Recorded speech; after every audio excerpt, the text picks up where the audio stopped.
Good day, everyone, and welcome back to Conversations with an Entrepreneur under the Steelpan Business Entrepreneurship Series with Music TT, which we celebrated now globally in Trinidad and Tobago, the Global Entrepreneurship Week. We'll be chatting every day for this week with local and international music and creative Steelpan business professionals, learning more about their rules, discussing trends, COVID, entrepreneurship, and anything else in between. My name is Akua Leith, and I will be your host. Joining me today is Mr. Michael Patrick Cooper. He's a member of the Board of Governors of UTT and also the founder, president of Panland Trinidad Tobago Ltd, the leading manufacturer in Steelpan Industry from 1993 to date. So guys, let's welcome Mr. Cooper. Yes, good day, sir. Well, good afternoon to you, Aqua, and all the viewers. I'm grateful to be here. Yes, Thanks for having me. great. Well, let's jump right into it. Tell us about you. I mean, the role you play in the creative industry thus far.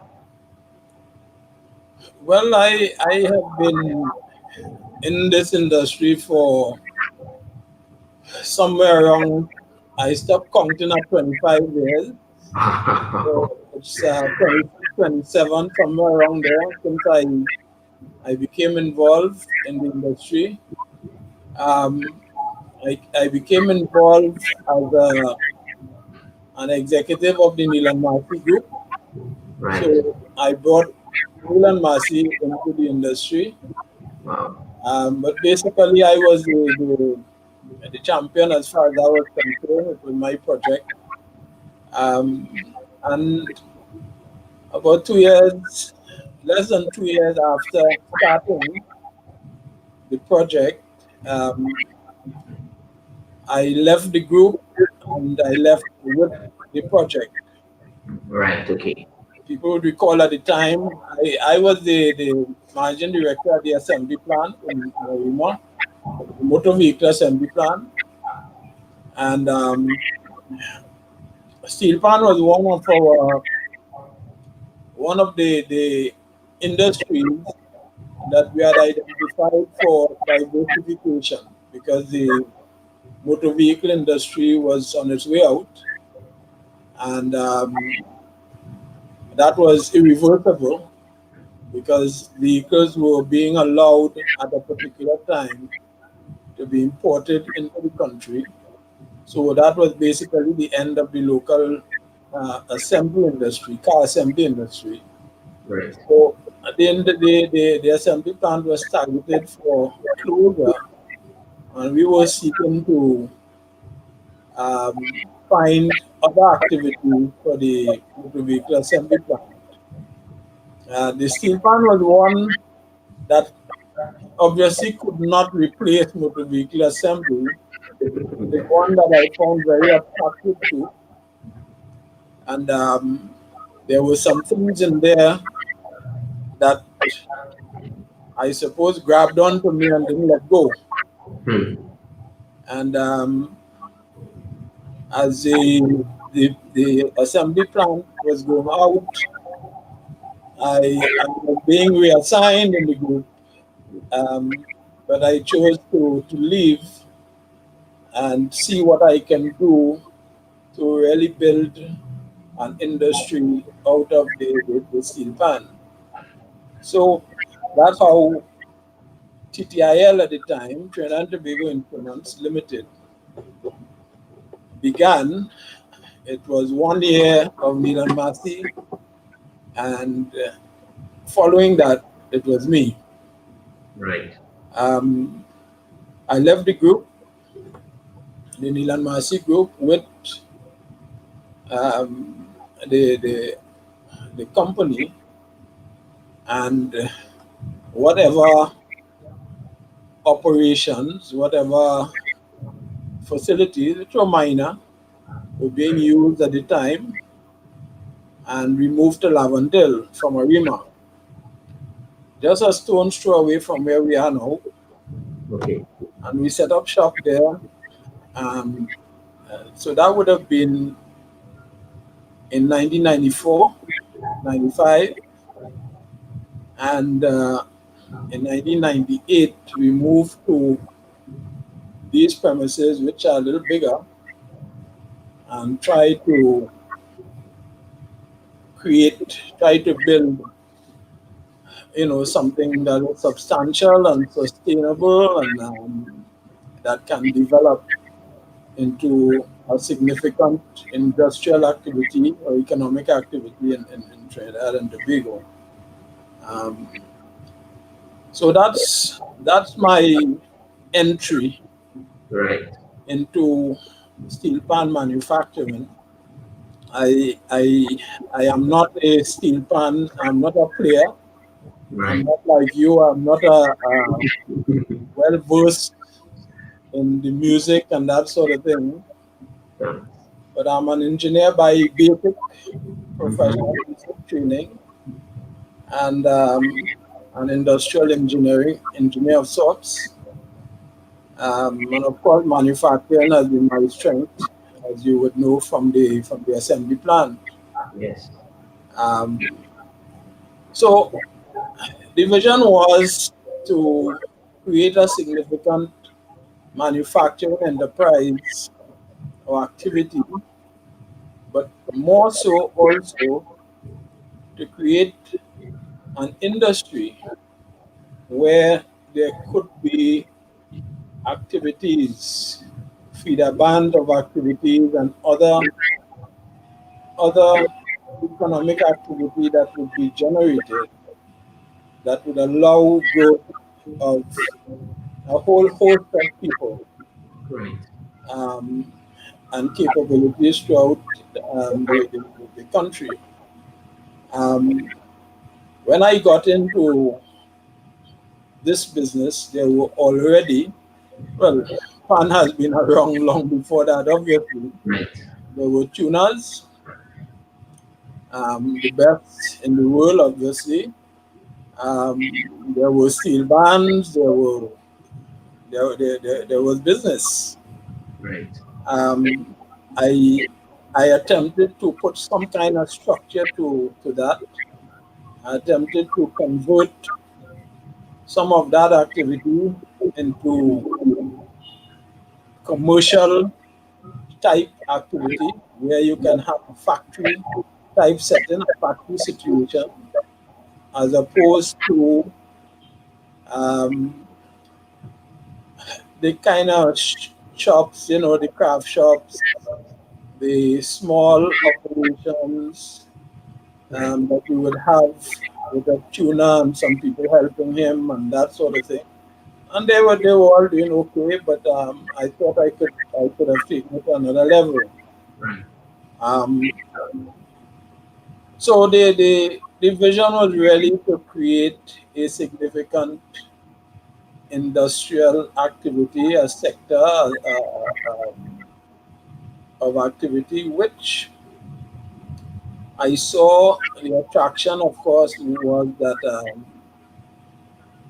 the people who were employed in this industry were people who were available in abundance, Right. um, and this would have presented new opportunities and new career paths. Right. A lot of the people, and you would know now that many of them who are successful, it was not academics. Right. It's not about academics. It's about skill. It's a trade. It's a technical trade that requires a certain amount of training and a certain amount of commitment, and of course exposure to the masters or exposure to people who have been practicing for many years. Right. So we came into a situation where I think there was fear when we entered, and I'm saying we very loosely, of course, but it's really me. Um, that Neil and Marcy, the big guys, Neil and Marcy, big people, were coming in and they would have consumed what was existing Right. um, with the business acumen and of course the resources and everything else. So that I tiptoed through that, and we actually brought Panland Trinidad Tobago on board as a shareholder. Right. And metal industry company who were already to some extent involved technically in the steel part manufacture, or let's say involved in the technology of steel part manufacture. Yes. We were even involved in some aspects of training. And these were the two other shareholders who came along at the time and formed Trinidad and Tobago Instruments Limited. Needless to say, we did not consume the industry. We did not consume the people who were already on the ground. As a matter of fact, I can safely say that we didn't really interfere with it. Right. However, we added to their lot because we used the people who were the tuners at the time, and you know, these tuners, Bertie Marshall, Lincoln Noel, Right. Butch Spellman, Roland Harrigan, you know, there were the names, Patrick Warrell, you know, and so on. So we would deal with them on a contract basis. Okay. While at the same time trying to see how we can develop people or to develop human capacity and skill capabilities so that we can build the company and build capacity for the company. I can say that that was one of the focal efforts in those days of getting into the industry. And we were able to find a way to do that, train people on the job. Well, you were there, so you know what I'm talking about. You passed also. Train people on the job while being able to get some level of production that we could pay our way. Because we have never been supported Right. by state funds or by any godfather or by any kind of support funding. Right. Whatever was done out of what we would have what we would have generated from our sales. So it was a very slow, it was deliberate. The challenge was really to be able to build capacity. And of course, as you go along and there's a lot of training happening, the productivity levels are very low. Yeah. Because people are creeping. And there is a lot of cross training because you have people kind of feeding off of each other. Yeah. What we did also to enhance that effort is that we contacted the likes of Bertie Marshall, Lincoln Noel, who were the reference, let us say, the technical support on the sounding boards, so that people who would have been trained in our operations would have had the benefit of the experience and expertise of these people. Right. At times, Bertie was the first one, of course, and the guys would make the pans, they would do the first tuning, and they would send it to him, sometimes for him to do the final tuning. He would critique the pans, he will call whoever it is at the factory and have a chat with them. And well, Bertie was very flowery with his language. And, he would either be happy or he'd be very pissed off, you know. Right. And but that was the learning experience. Lincoln Noel also, I would say even more than Bertie, because Bertie never left his house. Lincoln was another type opposite to Bertie. He also used very flowery language, but he was one of the nicest people you could ever come across. Right.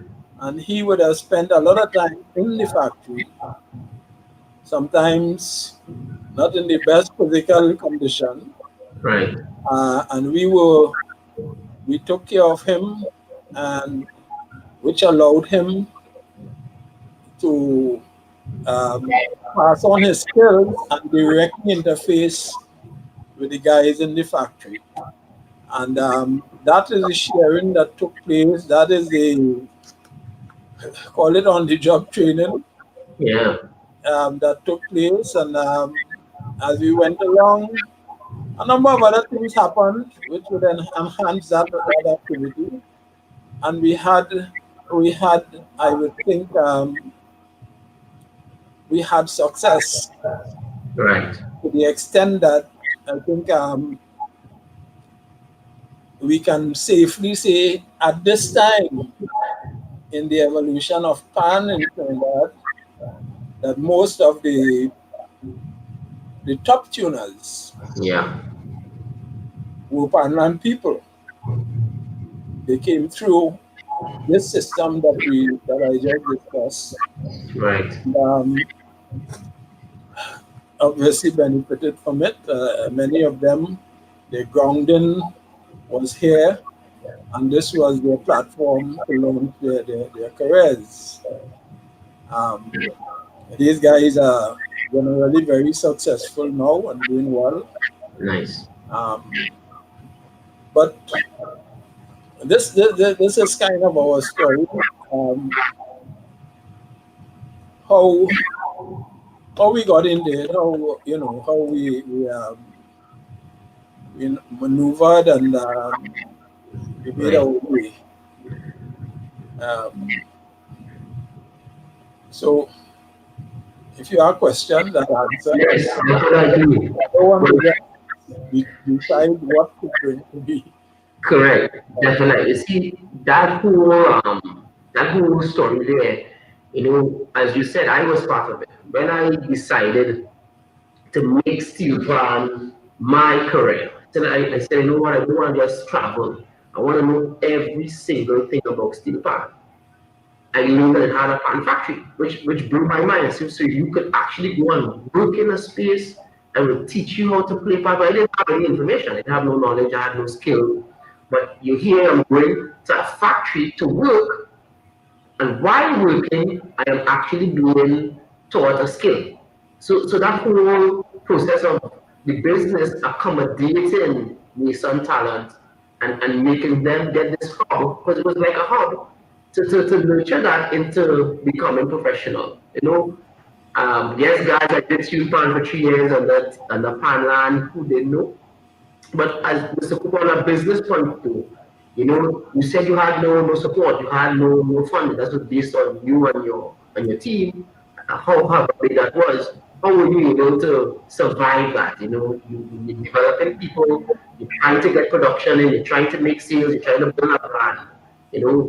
How did that settle? Did it happen immediately, or that took some time?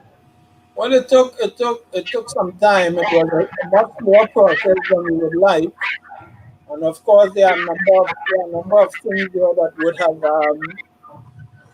that would have affected even the reputation of Panland, because obviously what you would have is you would have quality issues as people develop and they got better and better, which we walked through, which we got past, which we work with and around and what have you.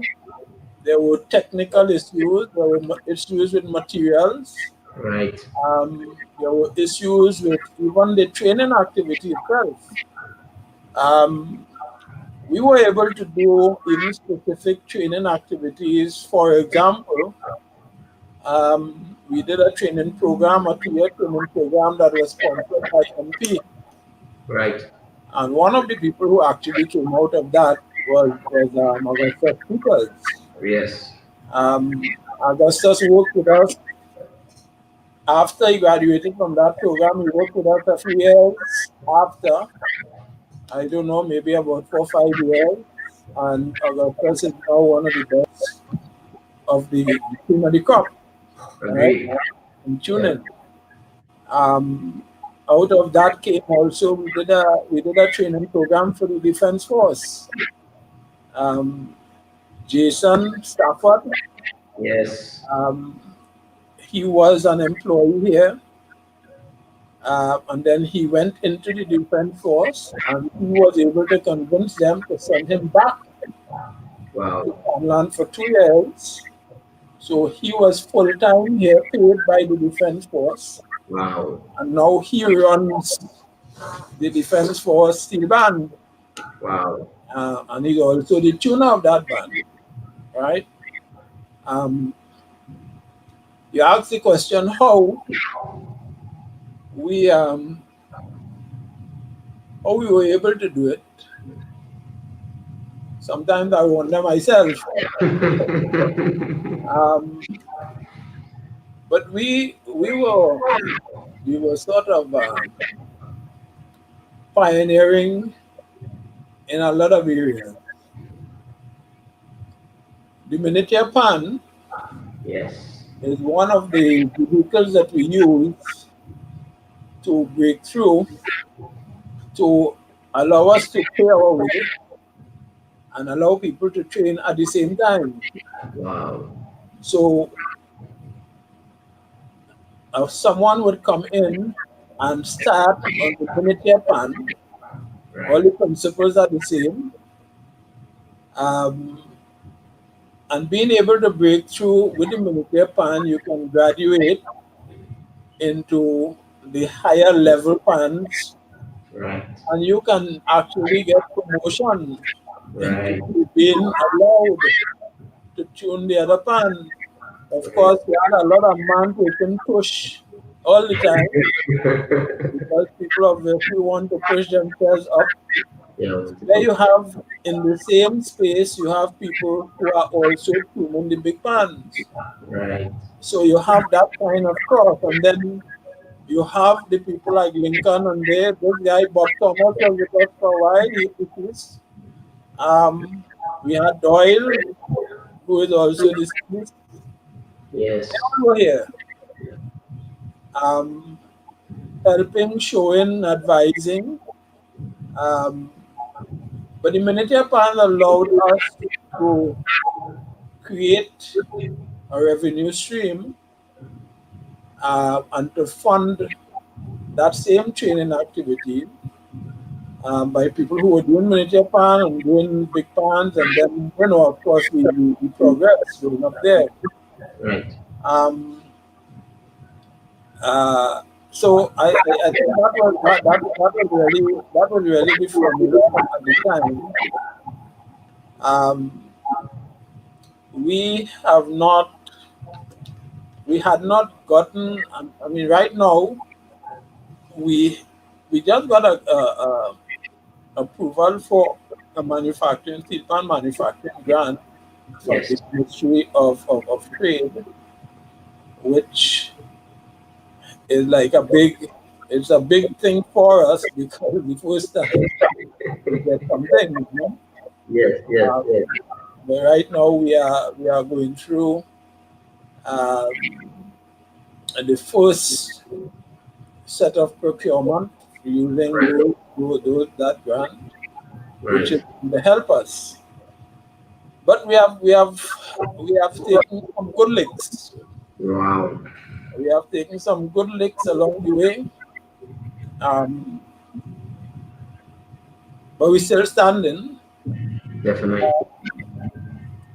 and that is the next story. How we still standing, you know. Yeah. But Yeah.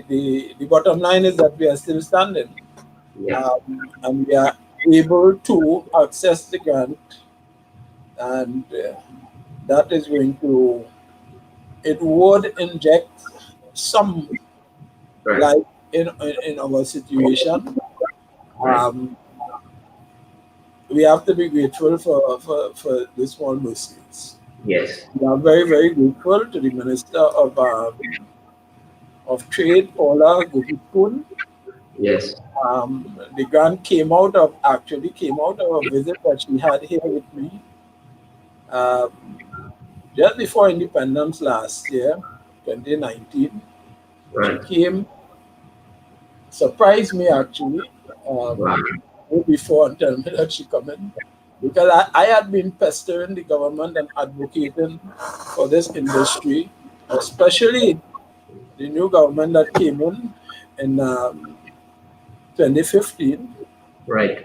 who I thought might have been more friendlier to the industry. Mhm. I could go back a bit and give you a little bit of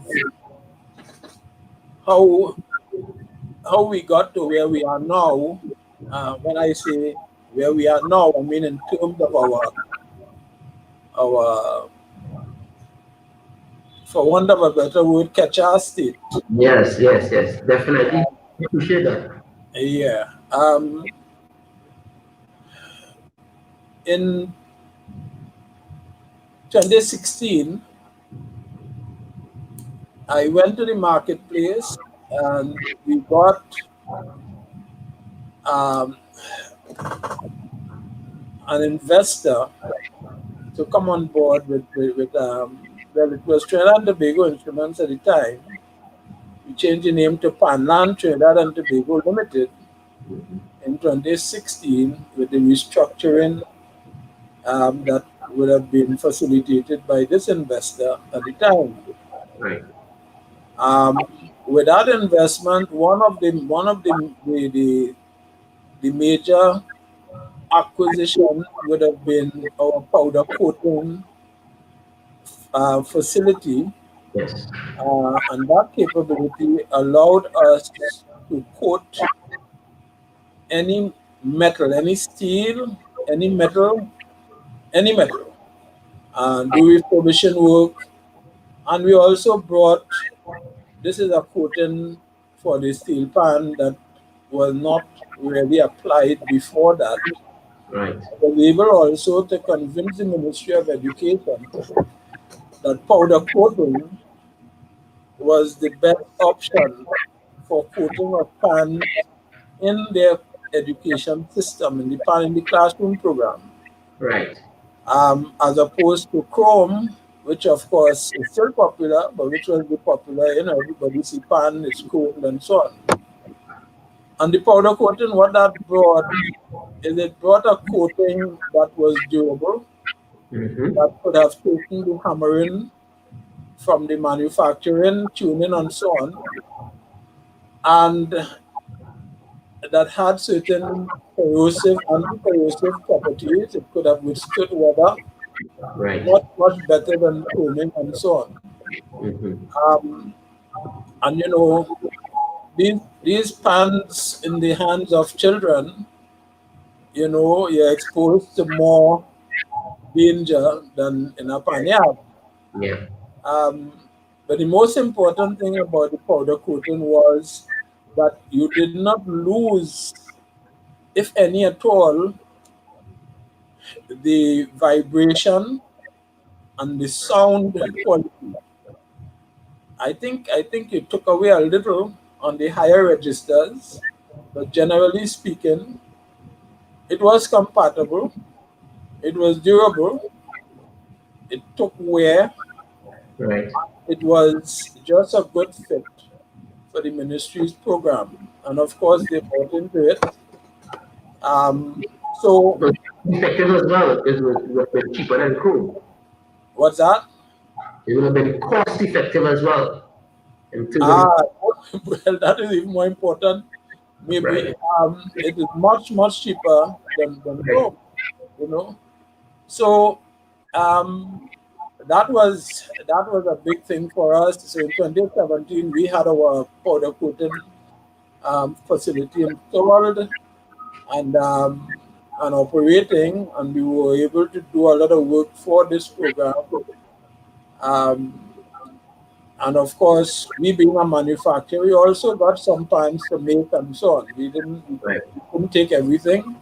So in addition to making the orchestras that we got, we would have been in line to quote all the pans that were made by all the other Okay. manufacturers. So Right. it was a good time for us. It was good. So 2017, 2018, 2019, 2019 actually was our best year ever. Right. Um, and sorry, I in 2008, 2009. Right. Okay. Sorry about that mix up. Yeah. 2006 was when we did our restructuring. Right. 2007, I think I jumped ahead too fast. Yeah. 2007, Yeah. all our powder coating facility. So 2008, 2009, Right. our glory years, if you want to call it that. We were coating a lot of pans, and of course, we were making a lot of pans. And also, we had a good thing going with our miniature pan, which we found markets for, and there was demand that we had created in the marketplace, a number of markets Right. um, um, in the major countries and so on. And then 2010 came, and 2010 would have been a bumper year. 2010, I mean, we were dribbling on ourselves, 2010, what was projected to happen. We met Mhm. with the ministry, we went through, they told us what they were looking for and things like that at the start of the year. And bam, election Wow. in 2010. And bam, government change. So we were stopped dead in our tracks. I mean, Wow. it was like the carpet was just pulled from under our feet. Wow. You would recall too that in 2009, 2008, 2009, there was a sort of world recession. And the Right. markets in the world, everybody was stuttering, economies were going down and they were struggling and so on. And of course, we being an international supplier, most of our supply was to international customers. At one time, 90% of our production was exported. Wow. Um, that, because of that, the government program, the education program, Pan in the Classroom, that came just at the right time. Yeah. And we moved from being a 90% exporter to something like 35 or 40%. Wow. Mhm. And we had a lot of things happening there. At one time, we had 75 people employed. Yeah, full time. Um, so together with the world recession and we losing a lot of our standard customers, Right. when this thing was pulled from us, it was like suddenly you lost about 60% of your revenue. Um, and the hard thing about it was that we were being told, nah, it's only temporary, only just hold on, everything will come back on track and so on and so forth. It never did. And we dug a hole, obviously, for ourselves. We laid off, we retrenched, we Right. went on a short week, all kind of bacchanal. Right. Um, but up to this day, we haven't recovered from that. Wow. It is a hole that we dug, and it's debt that we have carried all of this time, just kind of holding on. Right. Um, on top of that, in 2013, 2014, um, the ministry finally got around to doing a contract for the Panland classroom with the education system, which is the same program. It was about 25 schools, plus there was a contract, a maintenance contract for 5 years and so on. Very, very nice plum thing. Right. Which of course we bid for. And we were so certain of getting, of winning that bid because of what we had. Lo and behold, the bid was, the contract was offered to Panland Trinidad. Right. Of course, Panland Trinidad never supplied any school. They don't have any workers. They don't have any factory.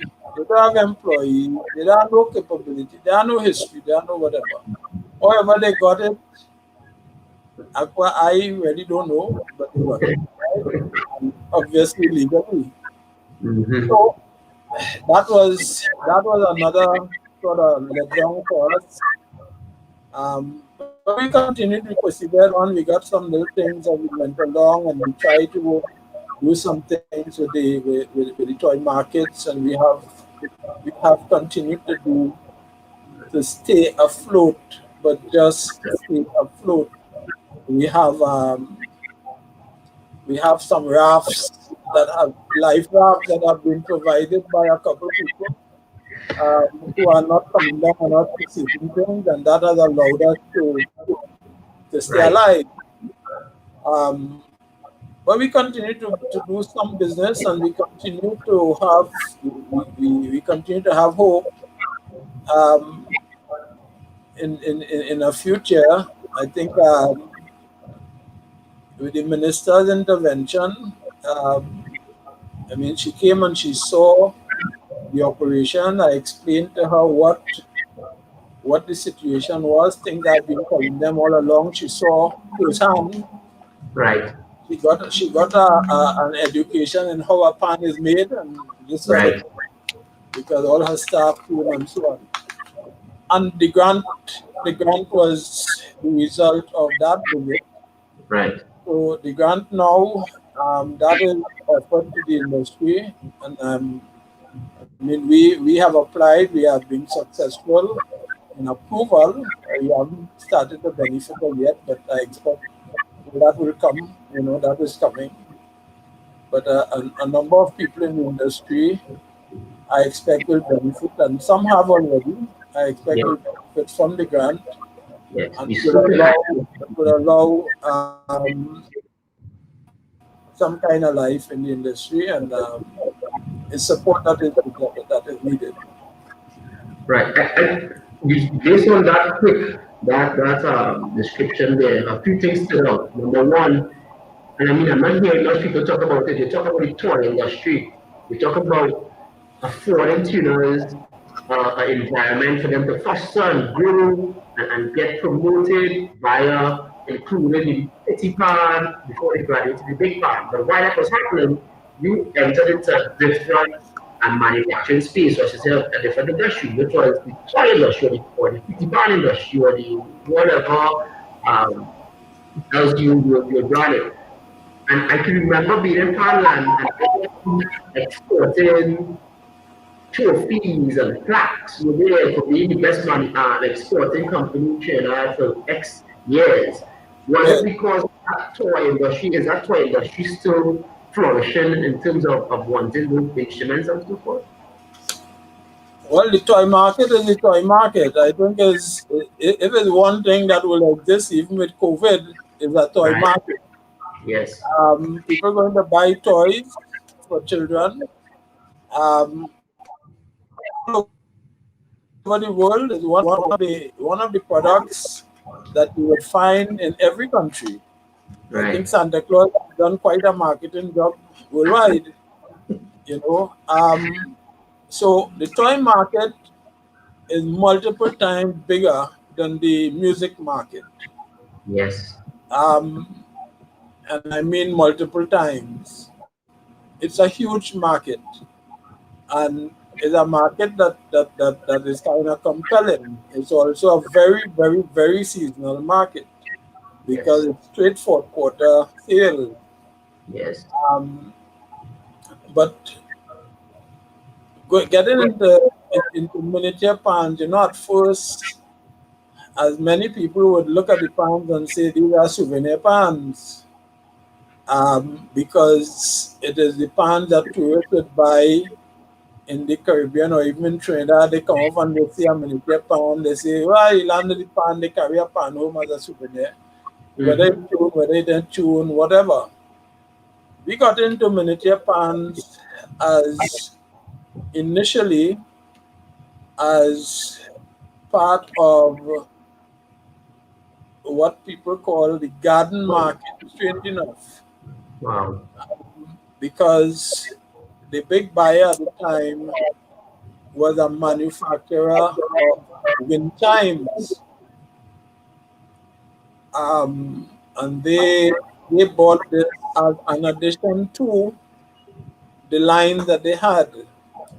Right. Um, well, that went a certain way. Then we got into what we call early music education. Right. Um, the pan is ideal for that kind of thing, the miniature pan. And then we got into the toy market.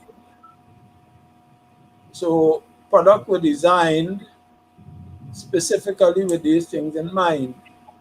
So that, and then of course, the toy market, you have different, leanings and so on.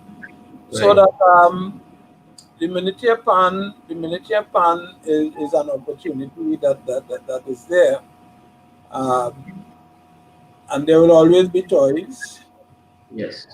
And it is what has sustained us. Now that in itself, you have different kinds of customers. When you get into that market, there's a lot of very, very significant compliance requirements and things like that, because it's children product you're dealing with.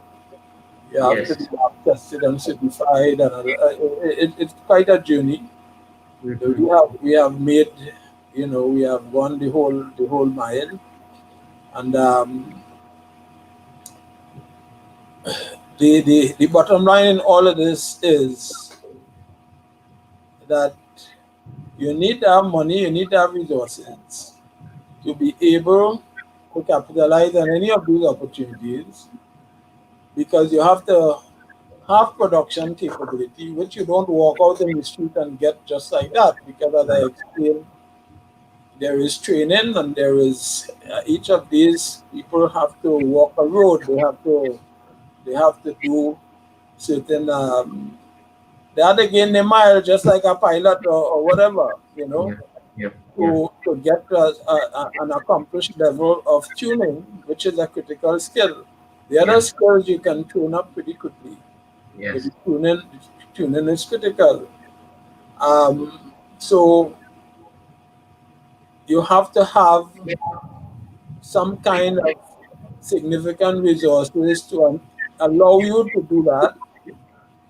We were able to do it at that time in a certain way, but now you need to have that. You need to obviously build inventory, because you're getting into buyers. You think about the toy market, is you talking high volume, low price, and not like Right. Yeah. you're selling one product. Yeah. So you're looking at inventory costs and training costs and people costs and really investment that is required of a certain level to Right. be really competitive in that market. Um, there are competitive things, and the market is niche. You have a lot of toys. You have musical toys, but I think there is an attraction to getting a child to generate music rather than press a button Right. and hear something. And this is why percussive instruments tend to be the best teachers of performance of music at these young ages. And a lot of the instruments that they teach with is some kind of percussion. The teachers will get the children to hit something and generate the Yes. or blowing is even a more technical thing, and people Yeah. have all kind of issues. But everybody can use their hand, Hands. You're right. and the eyes. So that is an attraction there, and something that could be generated. And as we're talking about this industry. Now I am aware that, and I'm sure, well, not I'm sure, I know you are aware also of the entry into our industry of a big player, right? Yes. Um, I I'm following that closely. Obviously, I've been hearing about it for quite a while, and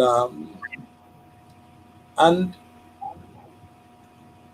it reminded me of when I was in Milan Masi trying to get into to the steel pan. Um, and anyone coming into the industry now, and these people obviously have very deep pockets, and you could buy anything and anybody. I just feel that they should pay some dues, um, and try to invest and create some capability of their own. Because coming into a marketplace where you have skills and people who have been honed over all of these years, and there's nothing illegal about this. It's just people doing business a particular way. Um, even being predators to companies that exist and trying to, not trying, but taking their skills and their people, are not really caring about what happens to who is already in the ground. Mm-hmm. Something wrong about that, you know. Um, it is disturbing, and it's a place for everybody, and everybody would succeed, and everybody would do whatever. I mean, if somebody comes around me now waving 20,000 or $40,000 and say, "Boy, take a job," especially in this COVID time, I will jump at it. Right. Right. Um, but is that what should happen? Is that how it should proceed? At the end of the day, long term, more damage could be done. A lot more damage could be done. I feel that opportunities could be provided, and people, instead of jumping in and want to capitalize and make a whole heap of money immediately, they should invest in building their capacity and in creating their capability with people and skills, and using the same people Mm-hmm. who could benefit to assist them to do that. But not to come in and buy out and take over and clean up, you know, a lot of work that has been done so painstakingly all of this time.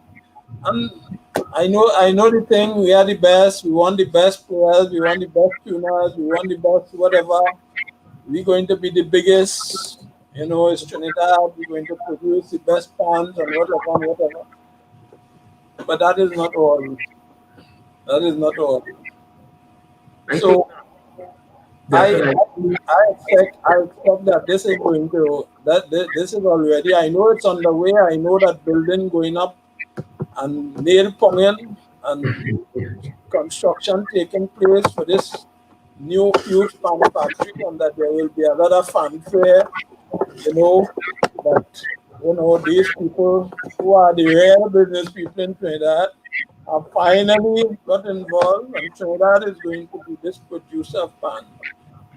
But I want us to give some consideration to the industry. You have a lot of small people who have struggled and they've got to a point where they reach, and be considerate. Yeah. Just as I mean, as you say, you're hearing things.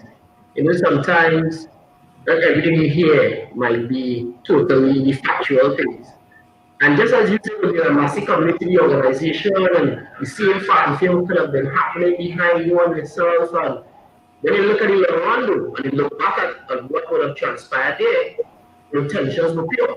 You now have coming in the Mario Joseph, the Augustus Peters, and all those persons you would have partnered with to get them to a point of not having your own institutions. You talked about bringing in and having a new hall of contracting other tuners to give them the experience that they would have learned. You talk about setting up a factory and would have been something new to the industry. So I think, I mean, most times when I look at the industry across the board, let's say Trinidad and Tobago, despite your ethnicity, despite whatever it is, despite what business you're in, we can be considered as Trinbagonians. And Trinbagonians, if on one end we are seeing things flourishing, on the other end, things not flourishing, and you're now talking about a possible partnership to see Trinidad and Tobago move forward.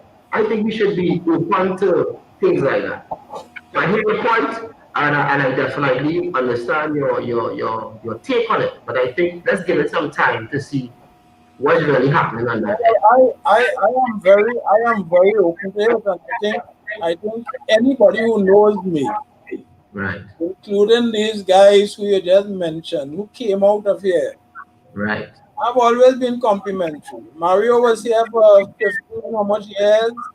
Augustus was here for probably 7. All these guys were here, Andy Niels, Stowe, Fessa, Jason. They were all here, and they all left here, and there is no animosity. They still come and do, now and then they would do powder coating work and so on. Juma Simmons, everybody, I don't think any one of them can say that I have tried to stand in the way or interfere or affect their progress in their development, So it is not about that. It's not about that. And I have always advocated that, and as I told you from the inception, of course you get into business, you want to make some money, you want to do okay, you want to take care of yourself, your future, and whatever, But at the end of it, if all I got into this industry for was to make money, there are so many other options that I had to make money. I would not stay in Pan. right. Okay, Pan is not what where the money is. There are other things. The thing is that I saw an opportunity on a much bigger Right. picture. There was a bigger picture. It was about my people. Right. It was about black people. You don't have anything. You don't have anything. This is one of the few things that can be said that these guys had the opportunity to be themselves, that we developed from the ground floor, Right. And I was really interested in building an industry where you can have more and more of these guys coming in, more people coming in. Of course, the markets have to be built, but this is where I saw a real opportunity. I want to ask you a question, Mr. Tupac, pertaining This is why these guys came out of it. pertaining to the same factory, which we will have seen booted within the 25 years of your existence, two factories outside of Trinidad. You're talking about the Electronic Music School, you're talking about Panland Inc., who, when you look at their websites and what they have been doing in conversation with the other tuners earlier, what are your thoughts on that? Because that's not true. That's not our people, as you said just now, but that is definitely persons who capitalizing on a market that maybe has some what you call vacuum space. How are we? How you feel about that? But in the same way, what I was going to answer to your question before was that I am not and will not be against anyone or any interest in people coming and getting involved in steel pan manufacturing. I get you. Right? I have never been involved. You talk about Panland. Panland built their business on our business. Right. We were Panland supplier. Okay? I could give you, this will take another interview. I could give you the story of Panland and Panland. Wow. What Panland is doing now is what they laughed at me for years ago. Wow. Because when we started to make miniature pans, Panyard laughed at us, saying that always pan makers to the world, always small pan makers to the world. Wow. Okay? Be jam now. They gone right back to making the same miniature pan, which is their success story. Yeah. Which could be our success story? Which should be our success story? Yeah. Okay? I am very, very familiar with Panyard. Manet drums. Before Ellie Manet died, I don't know, I can't say I was one of the last people he spoke with or what, but I know very late before he got sick and he stopped working, I had a long conversation here one night with Ellie Manet, Yeah. right? We actually were going to, he asked me to send up one of our pans. We sent it up and he played the pan and he analyzed the notes because Ellie Manet, with the same Manet drums, wanted a contract supplier of instruments from Trinidad to his operation. Mm-hmm. That is Manet drums. And the discussion I was having with him was to tweak certain quality issues. And Junior was involved in that discussion, right? To tweak certain quality issues on what he wanted to hear from the notes and how it should have been constructed, how it should be tuned, what he should get from the note. And we were having that conversation and Ellie got sick. Right. And that was the end of that. So the companies you call there, which are the significant companies, Yeah. they are part of the fray. Let me tell you something, Akua. A marketplace will only grow based on what is supplied into it. If you don't have supply, you don't have a marketplace. Yeah. Right. People would say if you don't have demand, but you could have demand if you don't have supply, then the market is limited by the supply. Yeah. And I have always advocated that more people that get involved in steel pan manufacturing, that's why I would encourage Mario and encourage Augustus, encourage anybody. Right. The more people that get involved in manufacturing, is the more the market is going to expand, the more users there will be, the more service requirement there would be, the more people would see more pan, Yeah. there will be more access, the whole industry could become more organized, Mm-hmm. and there could be more careers. The important thing to me was that Trinidad capitalized on the opportunity Right. because we have everything that is required for us to do that. That's all. But we need to have, listen, we got involved in, and I'm supposed to be saying this, we got involved in manufacturing handpan. You know the handpan? Yeah. Yeah. Which is on a huge waiting list right now based on research. Yeah. You have handpan selling now for $15,000 US, Yeah. right? With a huge waiting list that people have to auction and lottery and all kind of things to get. We started manufacturing that. We are the only company in Trinidad who got involved in handpan because it was an opportunity. The principles is the same steel pan, is that they have some material considerations and different things. Right. These are opportunities, but we have to have support. This industry has never been supported So that's in a good. any way. Yeah. What's next? What do you think is needed to take it to the next level? What do you think is that support? I mean, you talk about the grant, but is the grant enough? And is a 5 million grant across the entire industry? You know, Well, so the grant is something that was given to us, for which we are very grateful. But I had made a proposal. The industry has to be dealt with as an industry. right, You can't deal with it like Panland doing something, and this one doing something, and that one doing something. And most of last year, I was trying to sell the idea of a Steelpan Development Institute. right. Oh, you didn't come to the lecture when you remember you were invited to the lecture. Yes, yes, yes. I definitely. Yes, yes.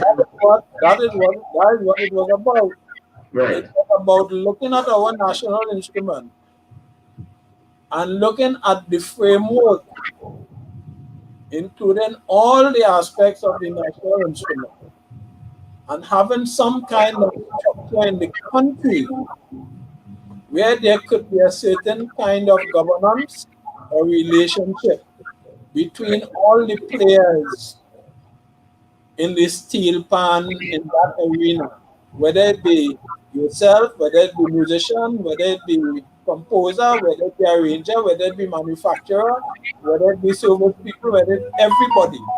yeah, The technology, and you get into the training, you get into the standards, you get into all of these things. You get into coordinated market development. We right, talk the market studies. Okay, you get into accreditations, you get into skill training, you get into standards where I'd ask you a simple question. sure. If somebody asks you what is a good plan, what would you tell them? Well, I know where you're going with this, but the qualities based on my experience will be definitely sound. Good. Okay, you answer the question, Right. and it is based on your experience. Yes. When you're dealing with products, there are standards that are need to be established. Yes. Any product, right? Who established these standards and how are these standards administered? For example, people talk about brand TNT and they should put a brand on a pan made in Trinidad and Tobago and so on and so forth. Just how you have the Bureau of Standard will say such and such a product has acquired so and so standard, and you would have a badge that you could put on it. Yes. The steel pan needs to get to the point where these things can happen. Our tuners and the training program and the content of this program have to be accredited.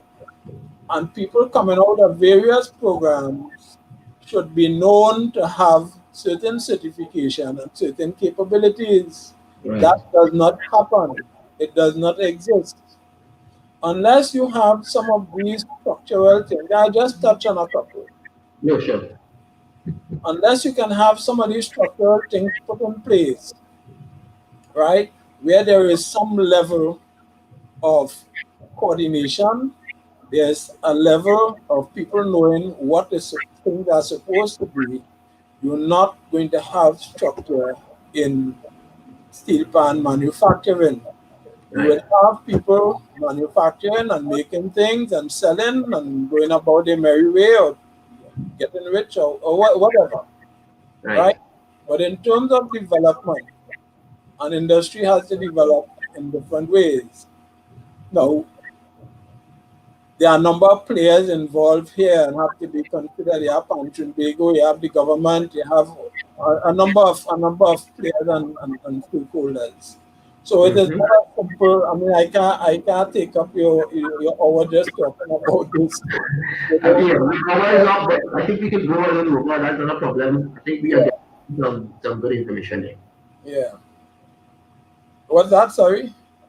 We are getting some good information. I was actually already up, but we could still keep it going. That's Yes, not, yes, yes. So I believe that certain things that can happen.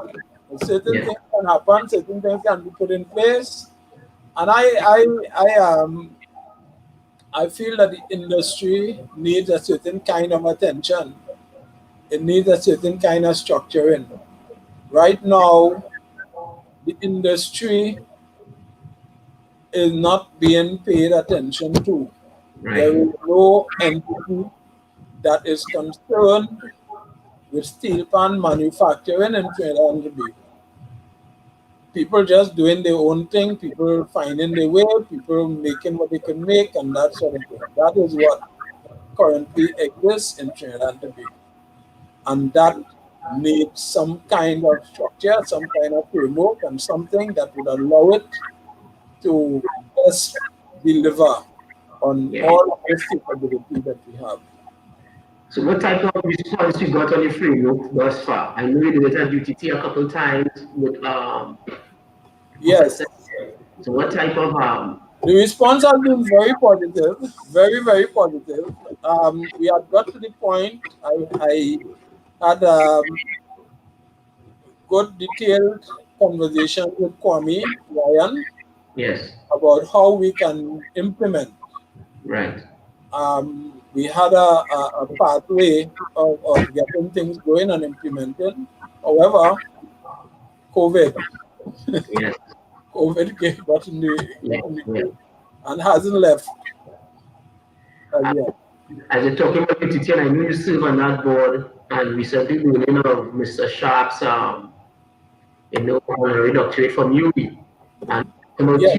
talking about manufacturing here. And as far as I know, I could be corrected, I don't mind being corrected. Butch Kelman, I think under UTT, I mean that's an opportunity there, especially with this idea you have of having that framework instituted. Partnering with people who would have been serving at that level for so long. I mean, I'm not sure. Let's plant in that seed there. That's a by the way thought.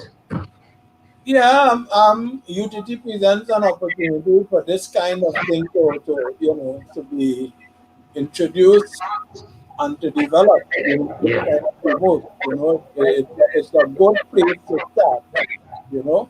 yeah, And it's good. I congratulate Bugli on his doctorate, you know, yes, well deserved. Um, UE did it because we didn't at UTT because we right, knew that he was under consideration at UE. yes. And we're not really in a competition to see who could get who, you know. So we very happy for Bootsy. Very happy for him, you know. So consider Mr. Kelman. Consider Mr. Kelman on UTTN. That Yeah, was, yeah, yeah. yeah, Every year we're looking at things. This year was a different plan, you yes, know. But every year we look at that, you yes. know. And Mr. Cooper, anything else? I know we went over the time, and just for the listening public, if you all have any questions, I mean, this is the time. I'll have Mr. Cooper maybe answer one more question while you also post your questions so you can get to them. Is there anything else you want to mention at this time that we may not have spoken about? I know we didn't talk about COVID per se, but I know you have been more or less in that frame of recovery for some time, as you said. So anything else you wanted to mention that listeners should know? Well, I just want to just to add to what I would have just mentioned about the structuring of the industry. Our national instrument, Aqua, Mm-hmm. is not is almost like a bastard child to me, because what we have with our national instrument, when you look over the years, and I am a kind of outsider in the pan world, if you want to call it that, right? when you look at over the years, there has been no government who have really sat and determined a vision or have advocated a vision for the national instrument. There has not been any kind of deliberation of a strategic nature as to what I would say, what it is we're doing with this thing, what we want to do with it, how are we going to capitalize on it? If I was invented, you know, what are we doing with it? What is the future? How are we going to treat with this in the future? How is this going to benefit our people? How is it going to benefit the country? How can we make this into something that can really create opportunities, economic and otherwise? None of the government, none of the regime, none of the administrations have dealt with that question. None. And I'm talking about in a holistic manner, and the national instrument. So what is this national instrument? What is it to us, and what it is we really doing with it? Okay, as a country. This is the real dilemma. And what I proposed to the framework concern was one possible answer to that question. That is what that was about. And I just wanted to continue to advocate that because I feel that it's important that those of you who are coming, you know, you are the guys who are going to determine how the future Bob Gunweave, you know, going forward. These are questions that you have to pose and you have to address, you have to answer. Otherwise, the national instrument could be an empty barrel that continuing to drift on an open sea, and wherever it ends up, that is where it's going to be. Because if you do not have a vision, you don't have a strategy, you don't have a direction, then wherever you end up is where you're going to be, wherever you feel you're comfortable. I think it deserves much more than that. You know, and you are the guys who have to now build that cat. You are going to have to ask those hard questions and deal with the hard answers. It's not just about playing music and doing nice things and whatever. There is a governance question. There is a strategy question. There is a question of what is the future, what we would like to see in the future for this national instrument. I must say, as you said, I mean, I would have really walked the walk within the industry from, I mean, player, manufacturer, arranger, composer. Now I serve at a position at the Ministry of Tourism and Culture as the Director of the NSSO. But I feel responsible. Within my journey, I've met people like you, when I've met Cliff Alexis, I would have spoken to arrangers, and there's almost that same pride of what's next, or where should we be going. And within the last 3 to 4 years, I mean, after Cliff's passing earlier last year, there's this big energy across me, and I know you will understand when I say energy of how can we now create, as you say, bring the ideas to the fore, have the discussion. And this was happening today actually was a conversation that happened in 2017 with the now director of Music TT in one of our dorm rooms of bringing these conversations to the forefront. And while we were putting together this for Manufacturing Week, Global Manufacturing Week, and why Steelpan? Why did we do Steelpan? There's so many other businesses because this was needed. So I think just as you did with your framework, there are people on the ground, there are your loved ones, I mean, and you know, we talk often, as often as we can, I should say, about these matters. And I believe we really need that support, the marrying of the wisdom and the new ideas, as you said, offering these opportunities to have these back and forth. And with or without the government, I told myself this, with or without the government, sometimes we just need to do what we can, and hopefully along the way, which I think you did as well with your factory, hopefully along the way, the presence and the opportunities for them to inject and maybe see the seriousness Well, of possible. it's interesting because the framework that I propose, that whole structure was independent of the government. Yeah, yeah, It was not a government-driven or a state-driven entity. Although it would have been housed in UTT, of course, it would have been supported by that kind of way, and maybe in other ways. right, But it was not dependent on the government being involved or leading that right, charge. right, Because I know elections has come, a government change. You don't want to have an institute that a government change and the institute gone to sleep or get crash or whatever.